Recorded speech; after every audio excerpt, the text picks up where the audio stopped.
I found my 7-year-old daughter Emma crying in the bathroom after family dinner at my parents' house.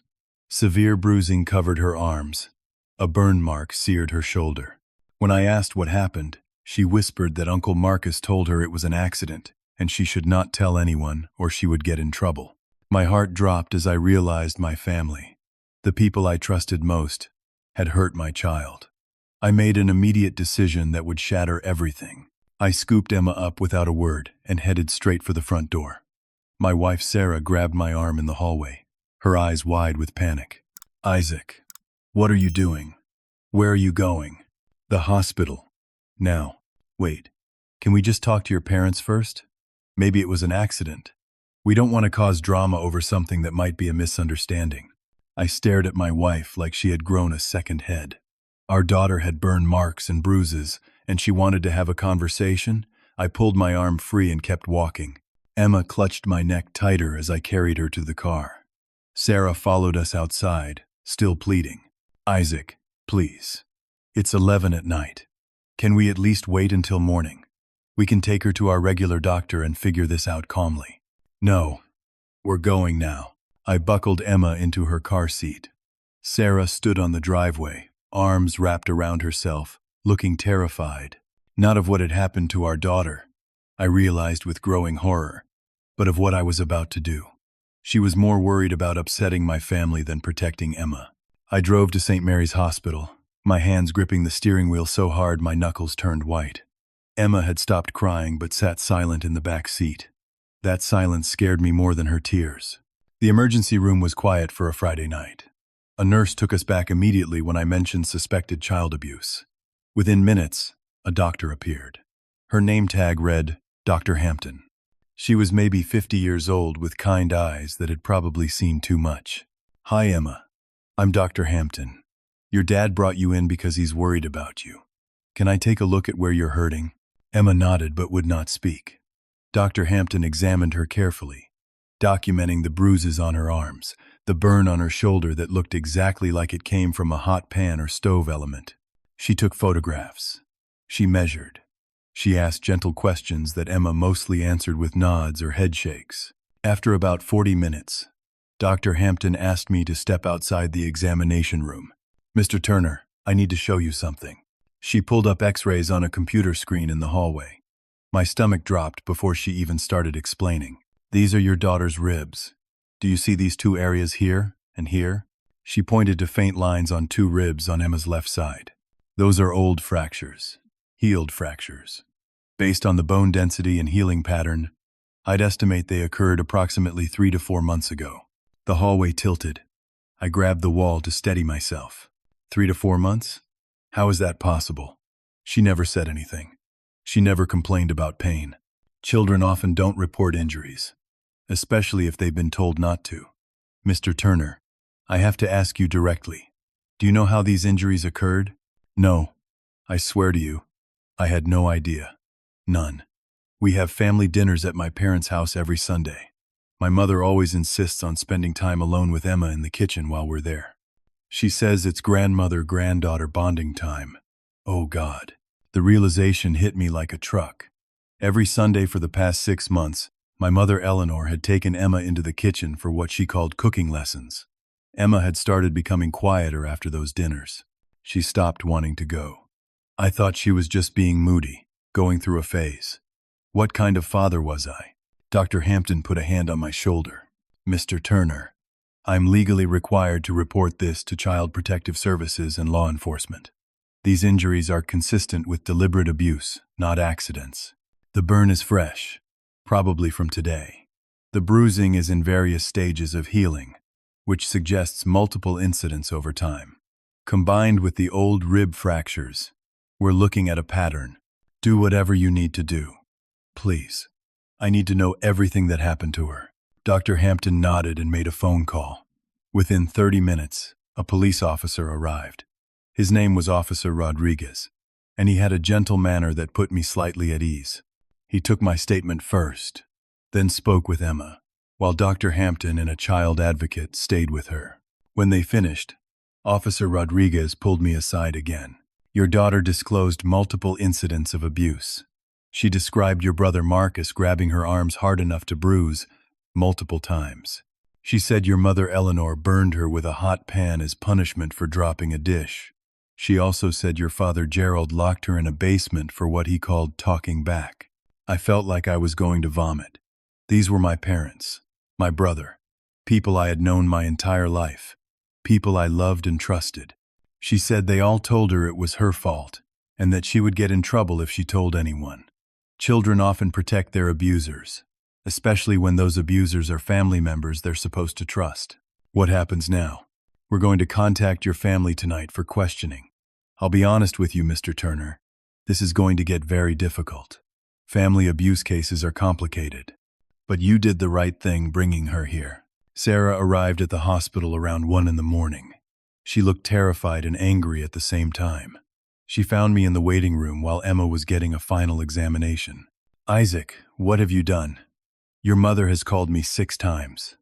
Your father is threatening to call his lawyer. Do you understand what you've just started? Sarah, they hurt our daughter. The doctor found old fractures. This has been going on for months. Maybe Emma fell and didn't tell us. Maybe she's exaggerating. Children misunderstand things. I stared at my wife and felt something break inside me. Are you seriously suggesting our 7-year-old daughter is lying about being burned and beaten?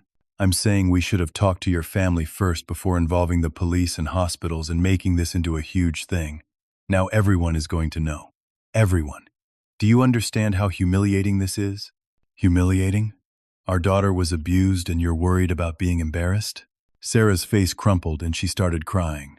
But I felt nothing. No sympathy. No understanding. She had failed our daughter just as much as I had by not seeing what was happening.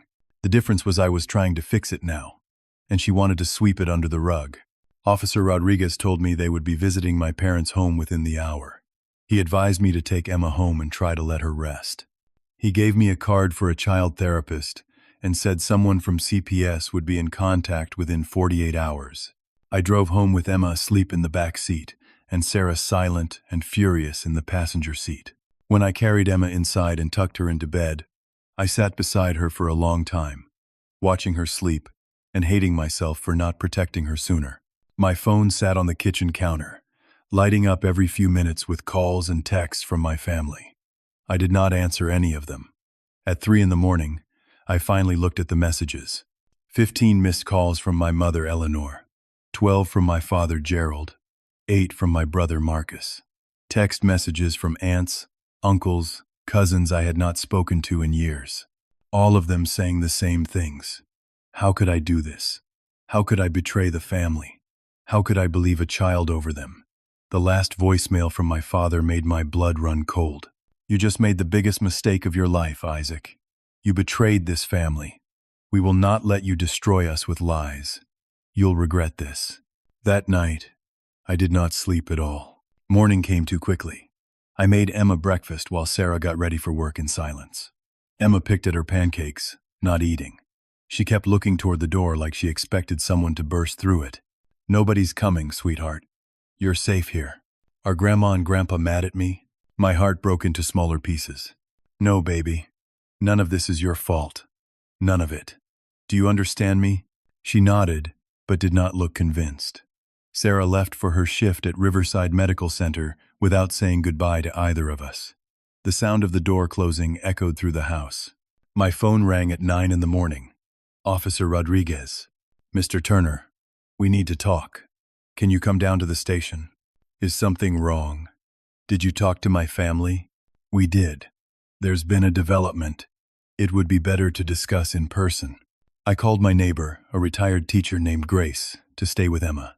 Grace had watched Emma before, and Emma trusted her. I promised I would be back within 2 hours.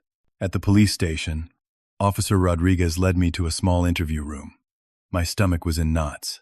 Mr. Turner, after we visited your parents' home last night, they retained legal counsel. This morning, their attorney filed a report with Child Protective Services making counter-allegations. Counter-allegations? What does that mean?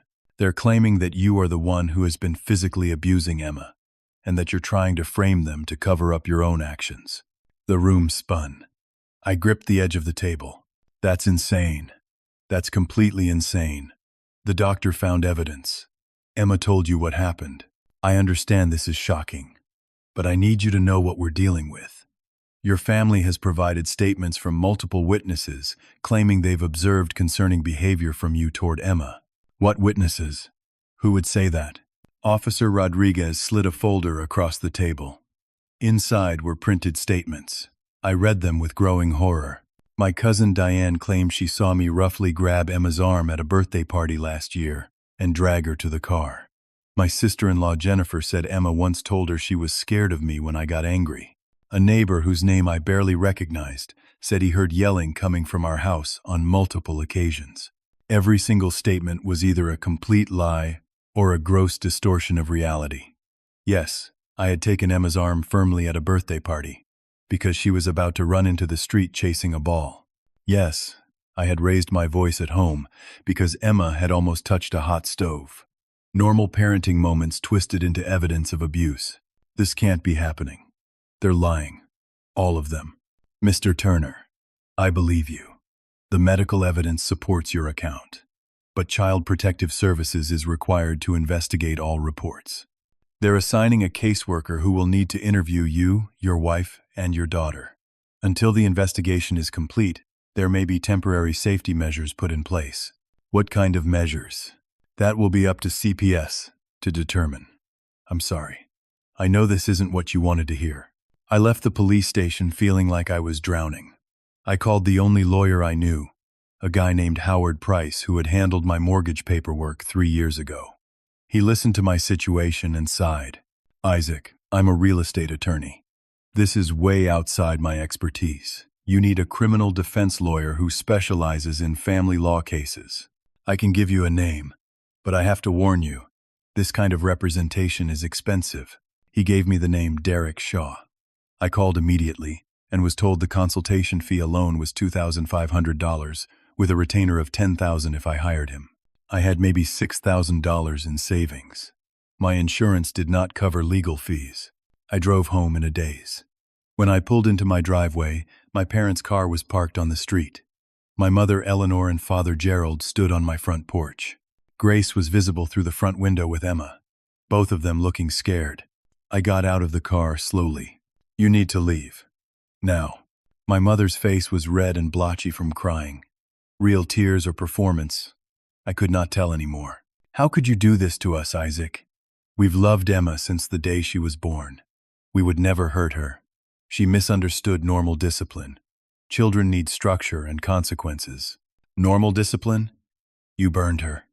You broke her ribs. My father stepped forward, his face hard. That child is dramatic and manipulative. She's been lying since she could talk. You know that. We've tried to help you see it, but you've always been too soft with her. Get off my property before I call the police. We have resources you don't have, Isaac.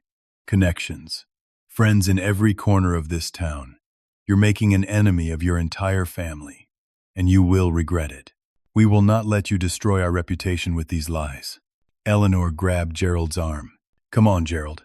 He's not going to listen to reason. He's chosen to believe a child over his own parents. As they turned to leave, my mother looked back at me with something cold in her eyes. We raised you better than this. We gave you everything, and this is how you repay us. I watched them drive away and pulled out my phone. I recorded a voice memo describing the entire conversation, including their threats. I thought documenting their hostility would help my case later. I did not realize I had just handed them more ammunition.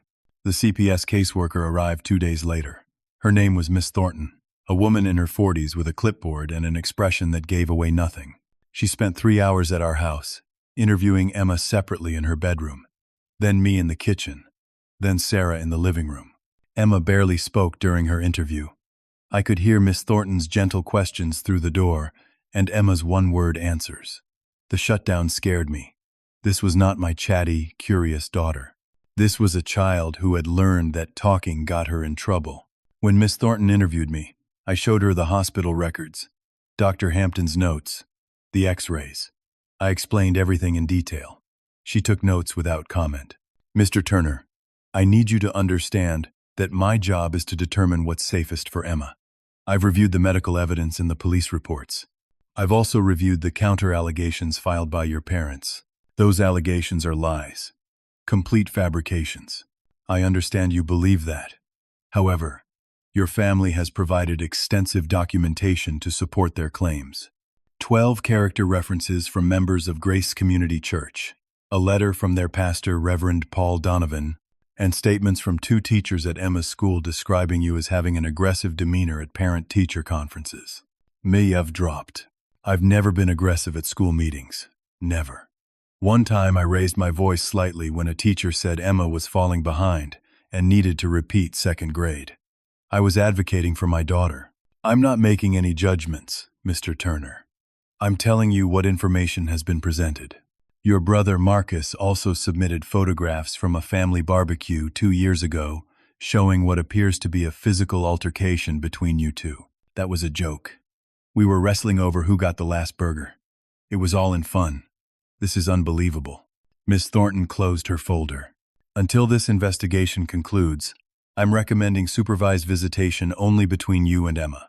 Your wife can maintain primary custody, but you'll need to temporarily relocate from the family home. The words hit me like bullets. You're kicking me out of my own house? Based on lies? This is a temporary safety measure while we sort out the facts. You'll have supervised visits at our facility 3 times per week for 2 hours each. If you refuse to comply, it could impact the final determination. When can I come home? The investigation typically takes 60 to 90 days. 3 months. 3 months of being separated from my daughter while my family destroyed my life with lies. But I had no choice. If I fought this recommendation, I risked losing Emma permanently. I packed a bag that afternoon while Emma watched from her doorway, tears streaming down her face. Daddy, where are you going? I have to stay somewhere else for a little while, sweetheart. But I'll see you very soon, I promise. Is it because I told about Grandma and Grandpa? I'm sorry. I'll take it back. I knelt down and pulled her close. No. You did nothing wrong. You were so brave to tell the truth. I'm so proud of you. This is not your fault. Do you hear me? She nodded against my shoulder, but I felt her small body shaking with sobs. Sarah stood at the end of the hallway, crying quietly. For the first time, she looked like she regretted doubting me. But it was too late for that now. I checked into a motel called the Budget Inn on Highway 12. $75 a night. The room smelled like cigarette smoke and desperation. I sat on the scratchy bedspread and tried to figure out how to survive this. The next morning, my boss Frank called me into his office. Frank and I had worked together for 6 years at Summit Distribution, a logistics company where I managed operations. I thought he was going to offer support. I was wrong. Isaac, I'm going to be straight with you because we've been friends. The company's putting you on indefinite administrative leave. What? Why? Frank looked deeply uncomfortable. Your father serves on the board of directors at First National Bank. He's got connections throughout the business community. He contacted our CEO and expressed concerns about your stability and the pending investigation. The company can't afford the liability and controversy. So you're firing me because my father made a phone call? It's not firing, it's administrative leave. But yeah, essentially. I'm sorry, Isaac. I know this is wrong. But I've got a family to feed too, and I can't go against the CEO. My salary was $68,000 a year. It was not a fortune, but it covered our mortgage, car payments, insurance, food. Without it, we were finished. I walked out of that office knowing I had no job, no home, no money for a lawyer, and no way to fight back against the machine my family was building to destroy me. I called my best friend Tyler that afternoon. We had been close since college, stood up at each other's weddings, spent every Thanksgiving together. I explained what was happening and asked if he could loan me the retainer for Derek Shaw. Man, I want to help. I really do. But Amanda and I just talked about it, and we can't. We've got our own mortgage, 3 kids, and our student loans. $10,000 is a lot of money. Tyler, they're trying to take my daughter away from me based on lies. I know, and it's awful. But I have to think about my own family first. I'm really sorry. The line went dead. Another friend gone. That night at the Budget Inn, I ate vending machine crackers for dinner and tried to figure out what to do next. I had maxed out one credit card hiring Derek Shaw at a reduced rate of $5,000. I had $43 in my checking account. Sarah's nursing salary would cover the house for maybe 2 more months before we defaulted on the mortgage. Sarah called around 9. "Emma keeps asking when you're coming home." She cried herself to sleep tonight. "How are you holding up?" "I don't know anymore, Isaac. I don't know what to believe or who to trust. Your family seems so convinced that Emma misunderstood things. But then I see the medical records, and I don't understand how they could fake that. I feel like I'm losing my mind." "Sarah, they hurt our daughter. That's not up for debate. The question is whether you're going to stand with me or against me." Silence on the other end. "I'm trying to stand with you. It's just so hard when everyone else is saying something different. Then maybe you need to decide whose side you're really on." I hung up before she could respond. I was too tired and too broken to deal with her doubts anymore. My first supervised visitation was scheduled for the following Monday at the CPS facility. I arrived early, desperate to see Emma. The facility was a cold, sterile building with uncomfortable chairs and toys that looked like they came from a garage sale 20 years ago. Emma came in holding a CPS worker's hand. When she saw me, she ran and wrapped her arms around my waist. I held her like I would never let go. "I missed you so much, Daddy." "I missed you too, baby girl." We sat together on a worn couch, while the supervisor, a woman named Mrs. Karen Whitfield, sat across from us with a notepad. Every word, every gesture was being documented. I felt like I was in a fishbowl. Emma and I colored pictures and played board games. She told me about school and her friends. But she was different, quieter, more careful with her words. She kept glancing at Mrs. Whitfield like she was afraid of saying the wrong thing. I tried to explain why I was not at home anymore. Some grown-ups are confused right now about what happened, so we have to help them understand. But soon, "Mr. Turner," Mrs. Whitfield interrupted.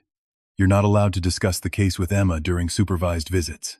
I'm just trying to help her understand why I'm not home. That's discussing the case.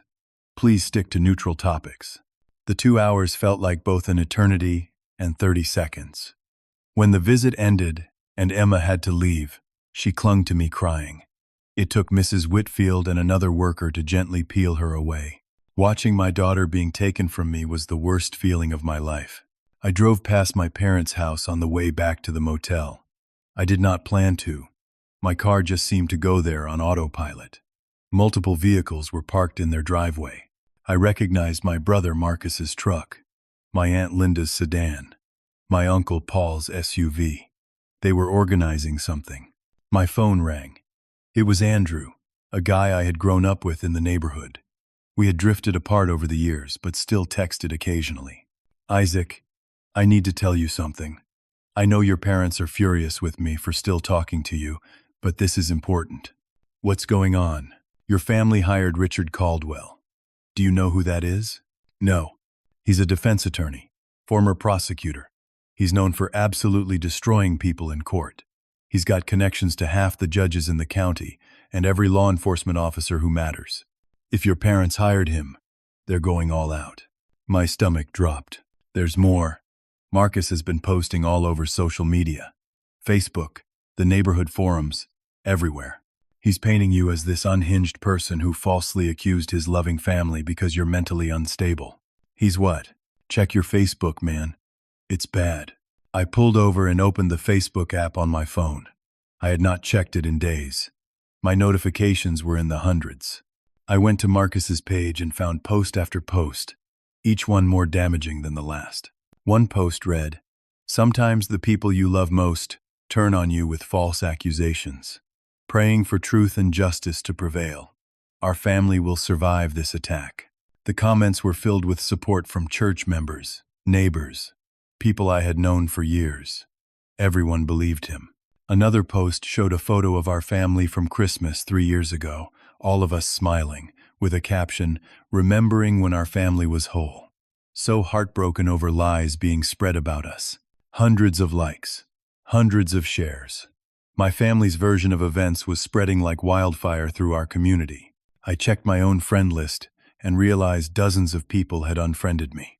Mutual friends, people I had considered close, all gone. Sarah called an hour later, her voice shaking. Isaac, someone sent photos to my supervisor at work. Photos from family events that make you look aggressive. They're taken out of context, but they look bad. My supervisor pulled me aside and asked about our home situation. I've never been so humiliated in my life. What photos? One from that barbecue where you and Marcus were wrestling. It's cropped to make it look like you're actually fighting. Another from Emma's birthday party where you're reaching toward her, but the angle makes it look threatening. These are photoshopped, Isaac. Or at least manipulated. Who sent them? It was anonymous. But it had to be your family. My family was not just defending themselves. They were actively trying to destroy my credibility and my wife's career. They were playing chess while I was playing checkers. Derek Shaw called that evening. Isaac, we need to talk about the therapy sessions. CPS has assigned a therapist named Dr. Linda Morehouse to work with Emma twice a week. I've requested copies of her notes. And the notes are concerning. She's documenting that Emma shows signs of fear when discussing you and relaxes when talking about her grandparents. That's because they've been coaching her, or this therapist has been influenced. I did some digging. Dr. Morehouse has worked on several cases with Richard Caldwell before. She's testified as an expert witness for the defense in 3 of his trials. So she's biased. I can't prove that, but it's suspicious. Be very careful in any interactions with her. I felt the walls closing in from every direction. Every professional who should have been neutral was somehow connected to my family's lawyer. Every attempt to defend myself was being twisted into more evidence against me. I made a desperate decision. I bought a small recording device online for $50. If Dr. Morehouse was manipulating Emma during therapy, I wanted proof. At the next session, I was allowed to observe through a 2-way mirror. I kept the device in my pocket. I recorded Dr. Morehouse asking Emma leading questions. Does Daddy ever make you feel scared? You can tell me if he does. This is a safe place. Sometimes when he's loud. What does he do when he's loud? Does he hurt you? No, he just yells sometimes when I don't listen. And how does that make you feel? The questions went on, each one designed to extract negative statements about me, while completely ignoring Emma's descriptions of what her grandmother and uncle had done. I felt triumphant. This recording proved manipulation. It would clear everything up. I called Derek Shaw and told him what I had done. The silence on the other end of the line was deafening. Isaac, please tell me, you did not just say you recorded a therapy session without consent. I needed proof that she's coaching Emma against me. That recording is illegal. Completely inadmissible in court. Worse, if anyone finds out, you've just committed a crime. You could be charged with illegal wiretapping. My triumph turned to ash. What do I do? Delete it. Right now. And pray nobody finds out about it. If you mention it to anyone, if it comes up in any way, you could be arrested. Do you understand? I deleted the recording with shaking hands. Another plan that had backfired spectacularly. I was running out of options and making things worse every time I tried to fight back.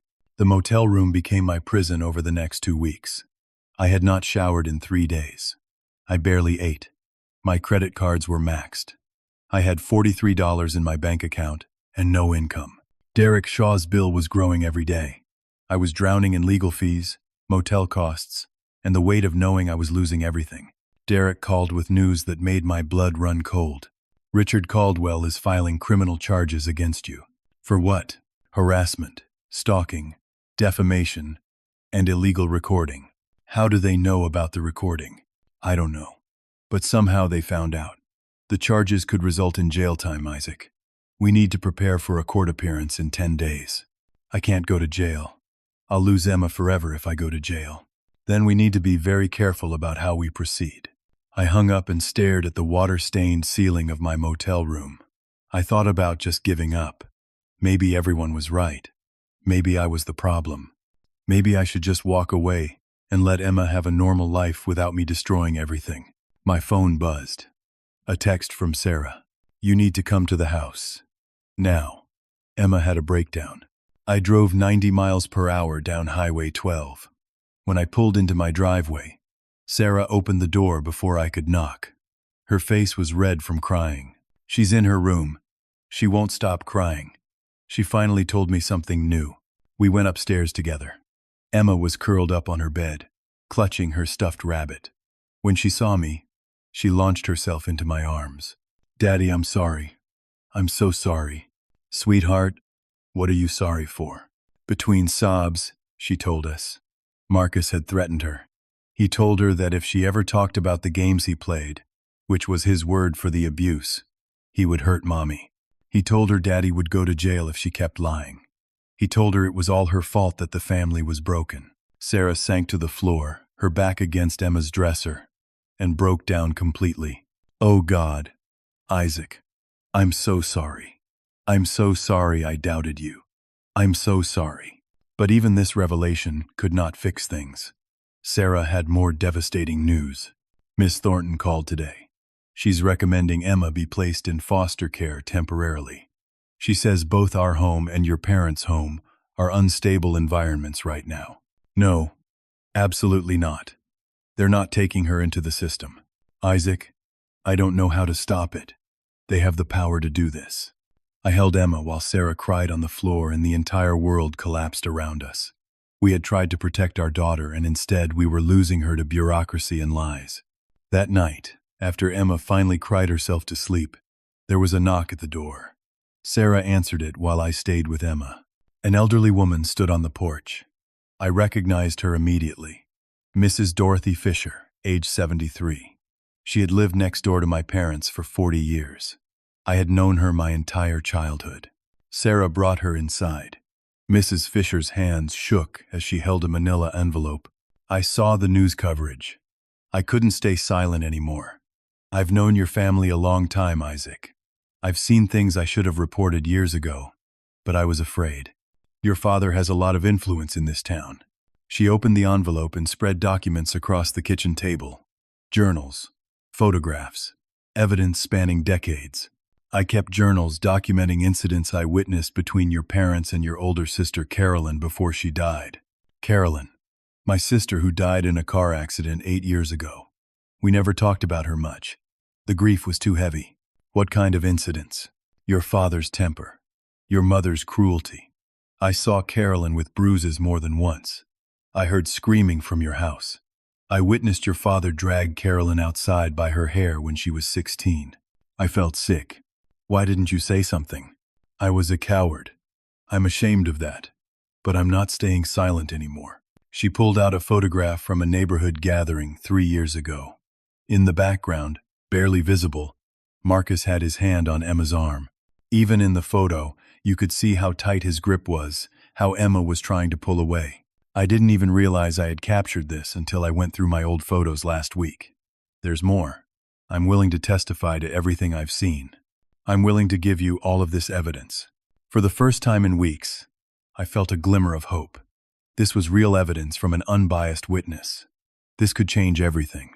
But hope was a fragile thing, and mine was about to be crushed again.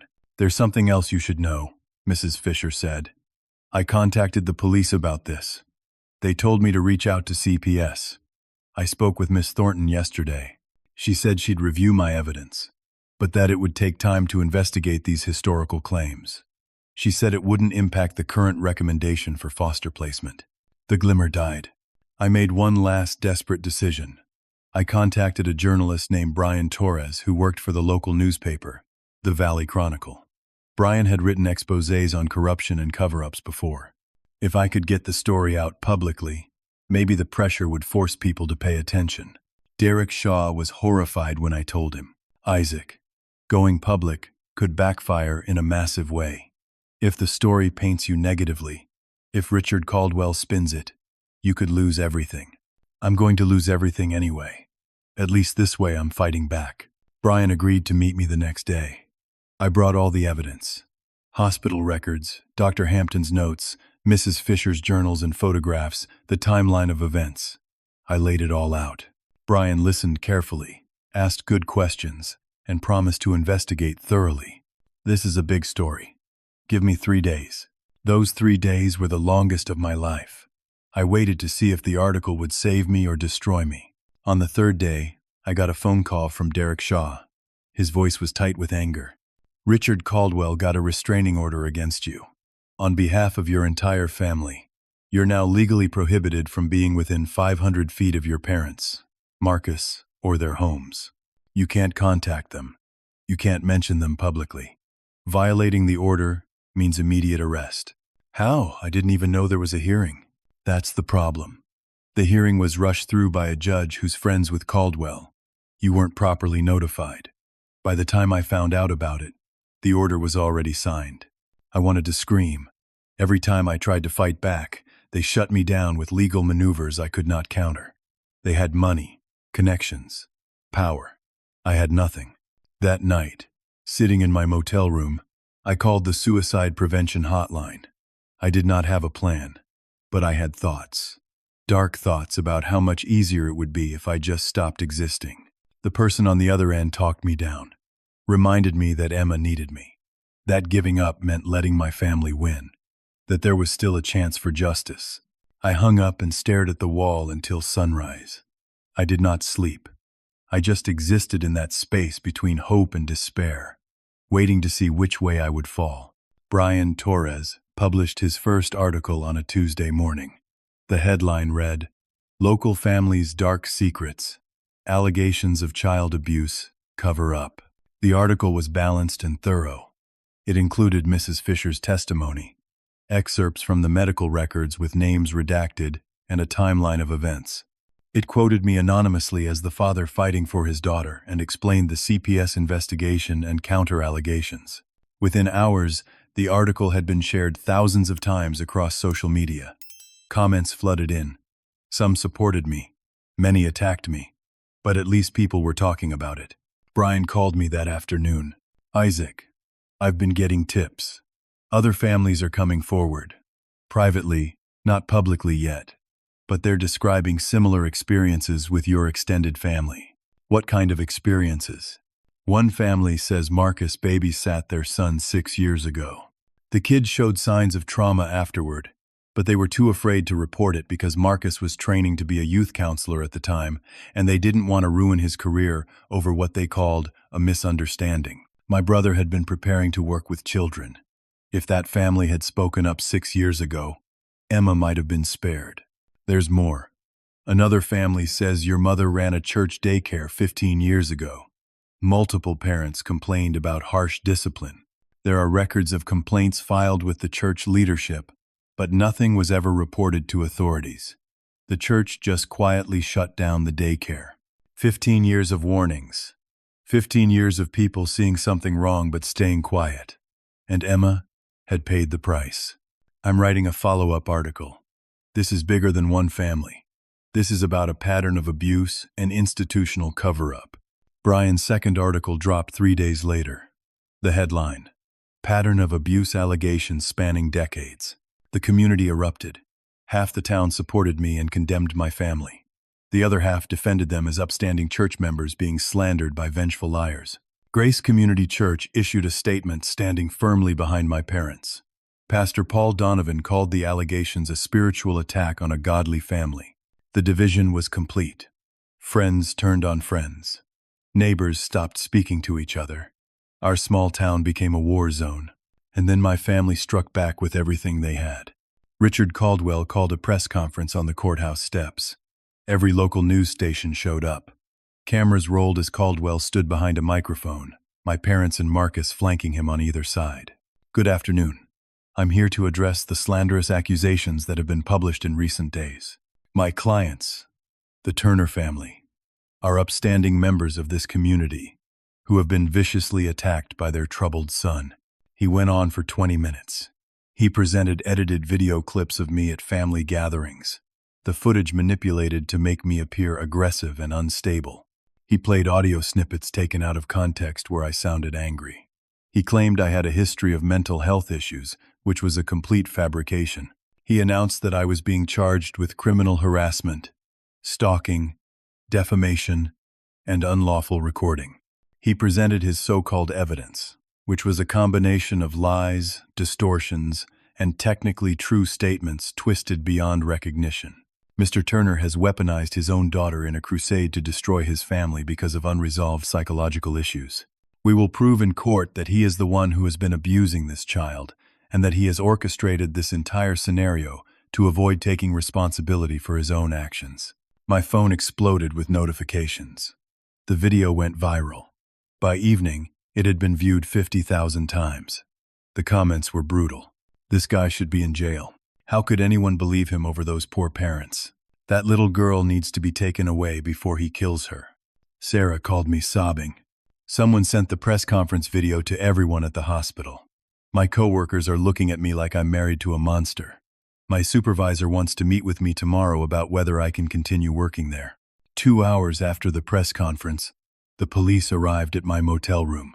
Officer Rodriguez looked genuinely sad. "Isaac, I'm sorry. I have a warrant for your arrest." They handcuffed me and took me to county jail. The charges: criminal harassment, stalking, defamation, unlawful recording. Bail was set at $20,000, which meant I needed $2,000 in cash to get out. Money I did not have. I spent 2 nights in county jail. The first night, I sat on a metal bench in a holding cell and wondered if this was where my story ended. If Emma would grow up believing I was the monster my family claimed I was. On the second night, I shared a cell with a man named Calvin. He was in his 50s, a former middle school teacher who had been falsely accused of inappropriate conduct with a student 3 years ago. He eventually proved his innocence, but it cost him his career, his marriage, and 2 years of his life. "Why are you here?" he asked. I told him everything: the abuse, the cover-up, the legal nightmare, the press conference, all of it. Calvin listened without judgment. "You want to know what kept me going? The truth. That's it. The truth always comes out. Always. You just have to survive long enough to see it. Don't give up. Don't let them break you. Because once you break, they win. And your daughter deserves better than that." His words kept me breathing through that second night. Sarah scraped together $2,000 by pawning her grandmother's ring and borrowing from her parents. She bailed me out on the third morning. I walked out of jail looking and feeling like a ghost. Derek Shaw was waiting in the parking lot. "We need to talk." Now, we sat in his car, and he pulled out a thick file. I finally got the complete CPS file through a legal motion. It took threatening a lawsuit against the county, but I got it. He flipped through pages until he found what he was looking for. "Look at this." A note from Dr. Hampton that was filed on the night Emma was brought to the ER. It explicitly states the injuries were consistent with deliberate abuse, not accidental trauma, and that multiple perpetrators were likely involved. This note was never forwarded to Miss Thornton. It was buried in the file. How does that happen? Mistake, incompetence, or corruption? Take your pick. But it gets worse. He pulled out another document. Miss Thornton's immediate supervisor at CPS is married to a man named Douglas Remington. Douglas Remington is a deacon at Grace Community Church, your parents' church. It's a conflict of interest that should have disqualified Miss Thornton from this case from day one. Finally, there was proof of bias. Proof that the system had been stacked against me from the start. Derek filed an emergency motion to dismiss the CPS recommendations and demand a new caseworker. The hearing was scheduled for 2 weeks out. I thought maybe, just maybe, things were turning around. Then Sarah called. "Emma's gone." "What do you mean gone?" "CPS showed up this morning with police. They had an emergency order. They took her. She's in foster care. They said it was for her own protection while the investigation continues."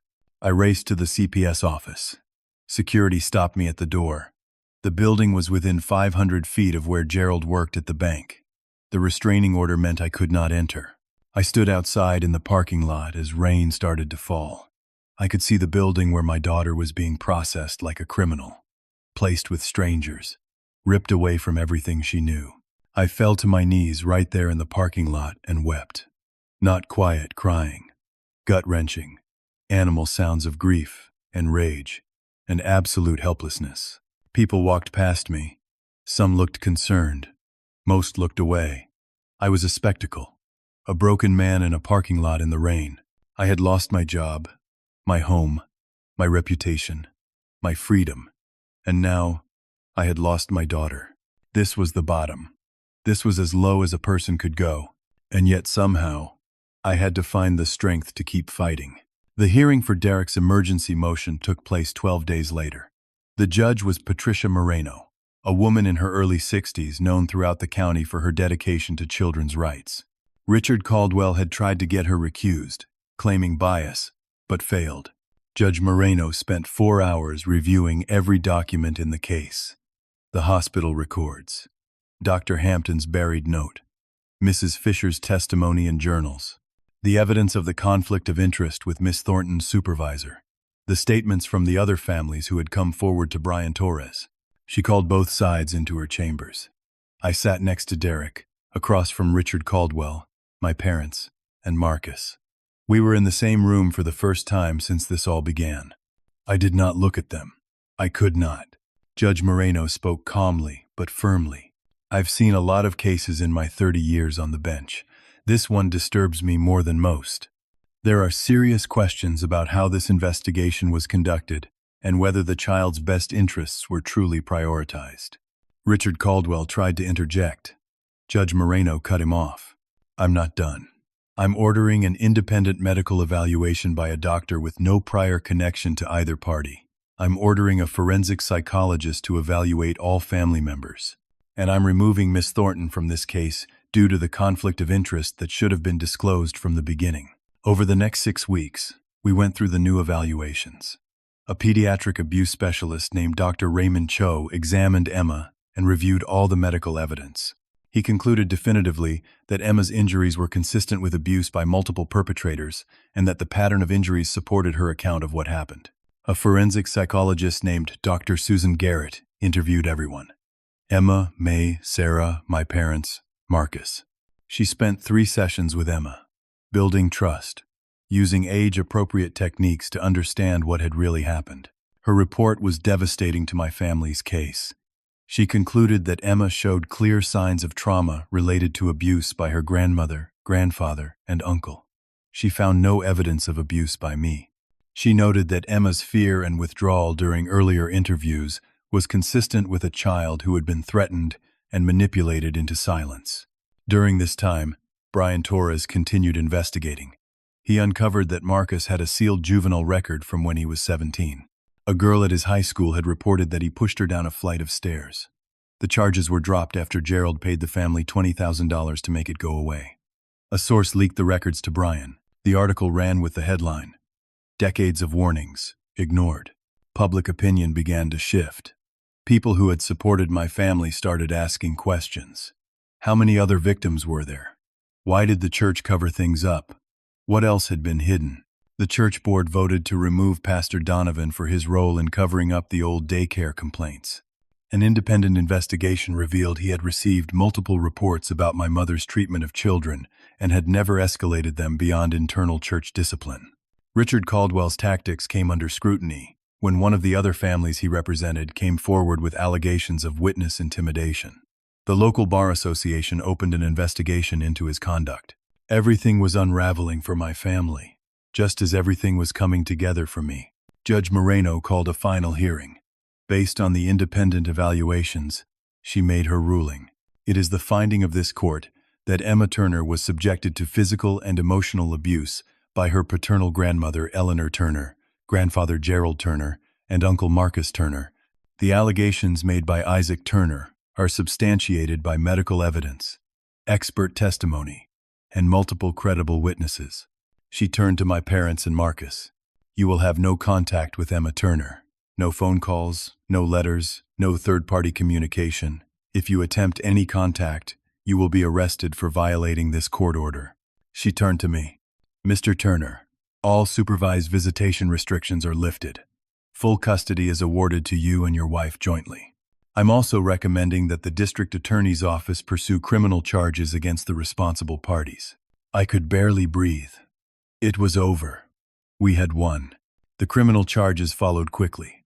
Marcus was charged with 3 counts of child abuse. Eleanor was charged with 2 counts of child abuse and 1 count of witness intimidation. Gerald was charged with child abuse, witness intimidation, and obstruction of justice. All 3 were arrested. The images of them in handcuffs being led from their home appeared in the newspaper. The same community that had defended them now watched them fall. They each hired separate attorneys. Marcus took a plea deal. 5 years in prison, with 3 years suspended. He would serve 2 years and be registered as a child abuser for life. His dreams of working with children were destroyed. Eleanor refused to plead. Her trial lasted 2 weeks. The jury deliberated for 4 hours before finding her guilty on all counts. She was sentenced to 7 years in prison. Gerald also went to trial. In addition to the abuse charges, the prosecution uncovered evidence that he had used his position at the bank to threaten and manipulate people into supporting his family's lies. Witness tampering, obstruction, abuse of power. The jury convicted him on every charge. 8 years in prison.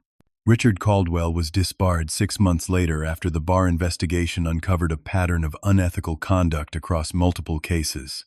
The church issued a formal public apology and implemented new child protection policies.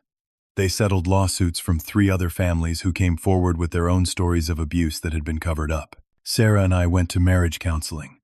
The trauma of what we went through had damaged us, but we were both committed to healing. She apologized repeatedly for doubting me. I forgave her, though it took time to rebuild trust. Emma started therapy with a new psychologist who specialized in childhood trauma. Progress was slow. She had nightmares. She struggled with anxiety. But slowly, day by day, she started to smile again. She started to feel safe. Summit Distribution offered me my job back with back pay for all the time I had been on leave. I almost refused out of pride, but we needed the money. I accepted and threw myself into work. Mrs. Dorothy Fisher became Emma's honorary grandmother. She spent every Sunday with us, teaching Emma to bake and garden. She gave Emma the gentle, loving grandparent relationship she deserved. On the 1-year anniversary of the night I took Emma to the hospital, we had a small celebration. Just Sarah, Emma, Mrs. Fisher, Derek Shaw, who had become a friend, and me. Emma had made tremendous progress. She was laughing more, sleeping better, starting to trust again. She would never forget what happened, but she was learning to carry the weight of it without being crushed. That night, after Emma went to bed, I sat on the porch and thought about everything we had been through. I thought about the moment I found Emma crying in that bathroom and made the decision to act. I thought about how close I had come to giving up. The lesson I learned was this: standing up for what's right, even when everyone turns against you, is the only way to protect the people you love. Sometimes, the hardest battles are against those who should love you most.